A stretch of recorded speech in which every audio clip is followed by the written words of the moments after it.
প্রিয় দর্শক, কি অবস্থা সবার? সবাই কেমন আছেন? আশা করছি সবাই ভালো আছেন।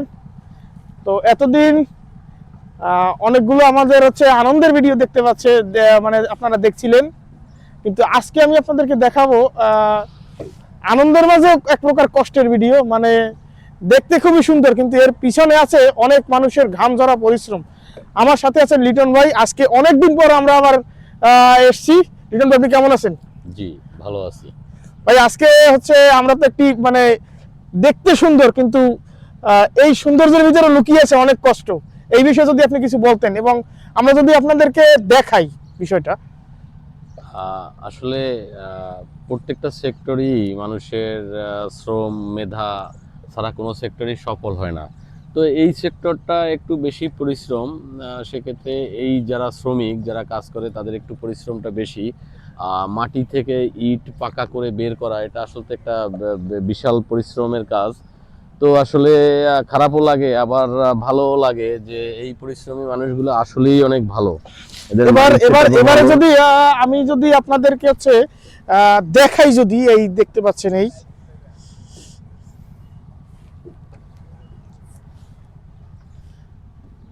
প্রতিটি ইটের ভিতর লুকিয়ে আছে ঘাম ঝরা পরিশ্রম।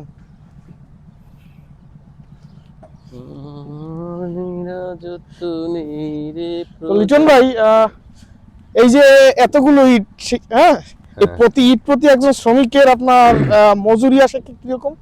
আসলে এটার মজুরি কয়েকটা ধাপে হয়। তো এখানে দেখা যায় যে বা চারটা পাঁচটা হাত ঘোরার পরে একদম শেষ শ্রমিক পর্যন্ত এটার পারিশ্রমিক যায়।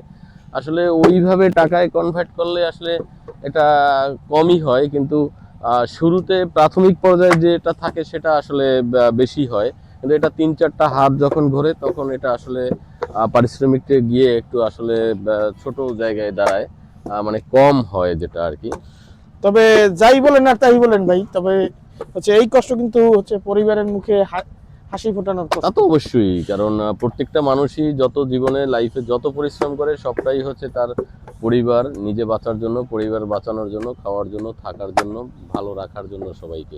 প্রত্যেকটা পরিশ্রমের ক্ষেত্রে এরকম একটা আছে যে ইন্ডাস্ট্রিয়াল ব্যবসা করে তার পরিশ্রমটাও এই জন্য, যে ইটভাটা এবং এবং দেখতে পাচ্ছেন ভাই যে কতটুকু সময়ের মধ্যে, মাত্র 1 মিনিট হয় নাই, তার মধ্যে উনি 4-5টি ইট বানিয়ে ফেলছে। 1 মিনিটে 8-10টা ইটও কাটতে পারে। এদের এক্সপিরিয়েন্স হেভি। এদের আমার কাছে মনে হচ্ছে কি ভাই, যে আপনি যদি কথা বলতে চান তাহলে এদের কাছে কথা বলার সময়টুকু নাই। সেটাই, এরা প্রচুর পরিশ্রম করে এবং প্রত্যেক মিনিটে তাদের মিনিমাম আমাদের বাড়ির যে বাড়িঘরের যে ইট আমাদের লাগে, সেই ইট বানানোর পিছনে কিন্তু আপনার এদের যথেষ্ট মানে মূল্য রয়েছে, কিন্তু আমরা সেই মূল্যটা কিন্তু দেই না। 8 থেকে 10টা ইট পার মিনিটে তারা কমপ্লিট করে। ঠিক আছে, তো আমরা দেখি সামনের দিকে আর একটু আগাই দেখি। তবু আমি রাজা, কষ্টের মাঝে ভাই আনন্দ। আজকে কিন্তু ভাই দর্শকদের গান গাইতে হবে ভাই, গান গাইতে শোনাইতে হবে ভাই। আমার সুখের কি অভাব। সারি সারি ইট ভাই কিন্তু দেখা যাচ্ছে ভাই। এবং এই যে আজকে যেগুলো তৈরি হচ্ছে, যে ইটগুলো তৈরি হচ্ছে আজকে, একজন শ্রমিকের আপনার মজুরি আসতে পারে কিরকম এখানে যারা কাজ করে ভাই? আসলে এরা হাড়ভাঙা পরিশ্রম করে, তো এদের অনেক পরিশ্রম। এরা আসলে সেই ভোর রাতে কাজ শুরু করে এবং একদম সন্ধ্যা অবধি করে। তো সেক্ষেত্রে একজন শ্রমিকের ভালোই পড়ে, 400-500 টাকা তো মিনিমাম পড়ে। এই 400-500 টাকা কিন্তু তাদের জন্য যথেষ্ট নয়। আসলে এখন বর্তমান যে আপনার দেশের যে বাজার, তারা তাতেই সন্তুষ্ট, এই 400-500তেই তারা সন্তুষ্ট।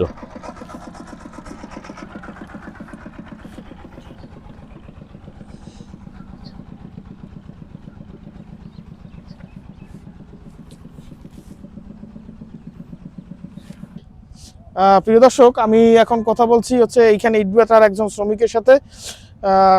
ভাই আদাব, আপনি কেমন আছেন? ভালো আছি। আপনার নাম? আমার নাম বিজন বিষ্ণু বরামি। আচ্ছা, আপনি কত বছর যাবত এখানে কাজ করছেন? আমি এই বাটার জগতে আছি প্রায় 20 বছর। 20 বছর। আপনি কি এইখানে যে আপনি কাজ করতেছেন, এখানে কি আপনার একজন শ্রমিক হিসেবে আপনি কি পর্যাপ্ত মজুরি আপনি পান কিনা? অবশ্যই। দিনে কত হাজার ইট আপনি এইভাবে তৈরি করতে পারবেন? ওই দৈনিক 2200। 2022 মানে প্রত্যেক দিন। তো আপনি কি আপনার মজুরি নিয়ে খুশি? হুম। তো আপনি যদি আপনার কাজের ব্যাপারে যদি কিছু বলতেন, এই যে আপনি আমি একটু আগে দেখছি যে আপনার কাজে যথেষ্ট দক্ষতা আছে, আপনি যদি এই এই বিষয়টা নিয়ে যদি আপনি কিছু বলতেন। কাজের বিষয়ে আর কি বলবো, কাজের বিষয়ে তো দৈনিক কাজে আসি, এই বিষয় নিয়ে ইট প্রতি আপনি কয় টাকা পান? ইট প্রতি হলো পরে 30 পয়সা, এটা হলো হাজার হিসেবে। তাহলে আপনি হাজারে পান কত? 320। 320 টাকা পান 1000-এ। তার মানে রেগুলার আপনার বলা যায় যে ওই 6 থেকে 700 টাকা পড়ে। 700 টাকা ইনকাম আছে। আচ্ছা ঠিক আছে। তো এতে এই যে আপনার যে ইনকাম, এই ইনকামে কি আপনার পরিবার খুব সুন্দরভাবে চলে যায়? সুন্দরভাবেই চলে। আস্তে আস্তে যদি আমরা যাই ভাই, যে কিভাবে আপনার হচ্ছে ইটটা কিভাবে পোড়ানো হয়, সেটি যদি আমরা দর্শকদেরকে যদি দেখাই। ইট তো প্রথম মাটি প্রসেসিং করা হয়, তারপরে মাটিটা আসলে প্রসেসিং করার পরে এই যে যে ফিল্ডে নিয়ে আসা হয়, এখানে এই যে খর্মা যেটা আর কি ইটের, ওইটার ভিতরে মাটি দিয়ে লেবাররা আসলে এটারে প্রসেসিং করে একবার ইট করা হয় এবং শুকানো হয়। তো লিটন ভাই, আমি একটু আগে হচ্ছে একজন শ্রমিকের সাথে কথা বলছি, একজন শ্রমিক ভাইয়ের সাথে। তো ওনার 600-700 টাকাই হচ্ছে ওনার ভাষ্য মতে, যে 600-700 টাকাই ওনার পরিবার চলে যায়।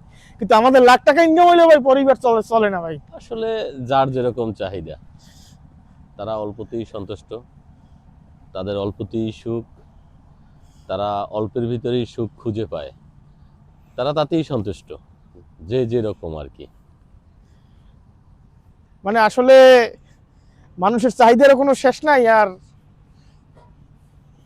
চাহিদা সবারই থাকে, পাওয়া আকাঙ্ক্ষা সবার থাকে। সবাই সবকিছু পায় না। সবাই সবকিছু পায় না, সৃষ্টিকর্তা সবাইকে সবকিছু দেয় না।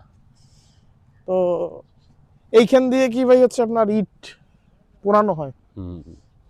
না, ইট ইট উপরের দিয়ে। তো আমরা যদি একটু উপরের দিকে যদি যাই,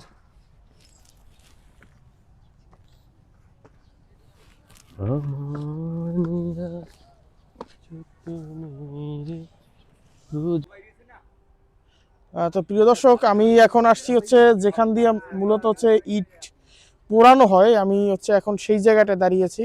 আমি এখানে একজনের সাথে কথা বলছি। ভাই আপনি কেমন আছেন? আলহামদুলিল্লাহ ভালো। আপনি কেমন আছেন? ভাই আমি ভালো আছি। ভাই আপনার বাসা কোথায়? আমার বাসা দাকব।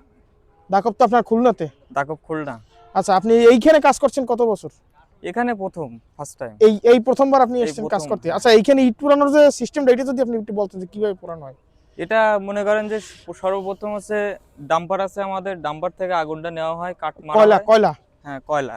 ওখান থেকে কাঠ মেরে যখন এখানে আগুন আসে, আচ্ছা তখন আচ্ছা। আস্তে আস্তে কয়লা মারা হয়। বুঝছেন? কয়লা মারলে আর কি হ্যাঁ। আপনার আগুন আর কি ভালোভাবে জ্বলে আর কি। হ্যাঁ। এরপরে আস্তে আস্তে আগুন উপরের দিকে উঠানো হয়। এর Plus- আগে কি আপনি কোথাও কাজ করছেন? হ্যাঁ, করছি গোপালগঞ্জ। গোপালগঞ্জে কাজ করছেন? জি। আচ্ছা, তো ভালো লাগে কোন পাশ? এই পিরোজপুর ভালো লাগে না গোপালগঞ্জ ভালো লাগে? আসছি এই সপ্তাহখানিক, আল্লাহ আর কটা দিন যাক। কত বছর আপনি এই কাজ করতেছেন? এই প্রায় 6-7 বছর কাজ করছি। 6-7 বছর কাজ করতেছেন। মজুরি পান কত দিনে? এক একজনের কাছে এক এক রকমের। এবার আপনার যে কাজ, এই কাজে আপনার মজুরি আসে কিরকম? আমার এতে দেখা গেল যে 20, 21, 22। মান্থলি? হ্যাঁ। আচ্ছা, মানে দিনের বেতন পান না আর কি, দিনের মাসের? বেতন, এটা মাসিক হিসাবে হচ্ছে ধার্য থাকে। তা এই আপনার যে এই মাসিক বেতন যে 20,000 টাকা বা 22,000 টাকা, আমি ধরে নিলাম 22,000 টাকা, কিন্তু আপনার পরিশ্রম অপেক্ষা কি এটা আপনার কাছে কি মনে হয়?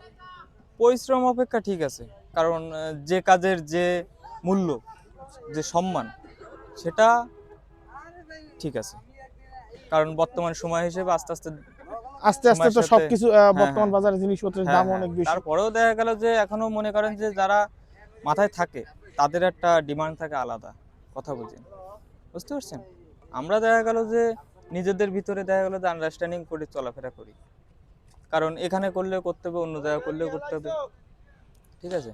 না, একটা জিনিস আমি বারবার লক্ষ্য করছি যে শ্রমিকরা বরাবরই অবহেলিত। অবহেলিত, এটা এটা এই জায়গা না, সব জায়গায়।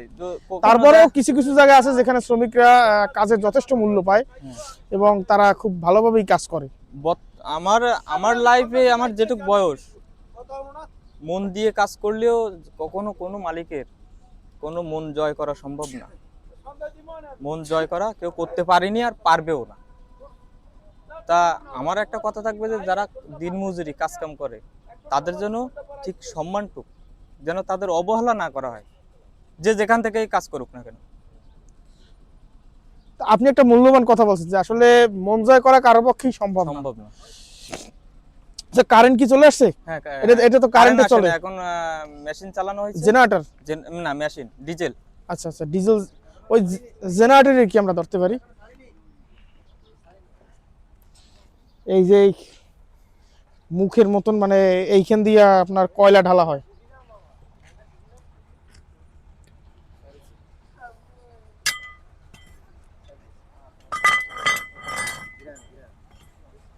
এখানে আসেন। আচ্ছা, এইখান দিয়ে তো কয়লা ঢালা হয়। হ্যাঁ।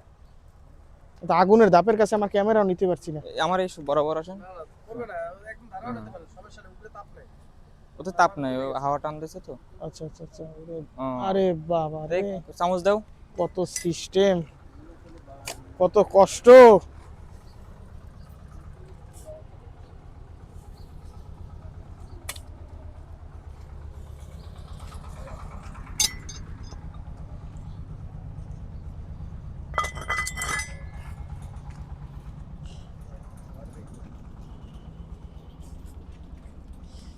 আচ্ছা, এখানে কি আপনার বিভিন্নভাবে কি আপনার প্রমোশন দেওয়া হয় কাজের উপর ভিত্তি করে?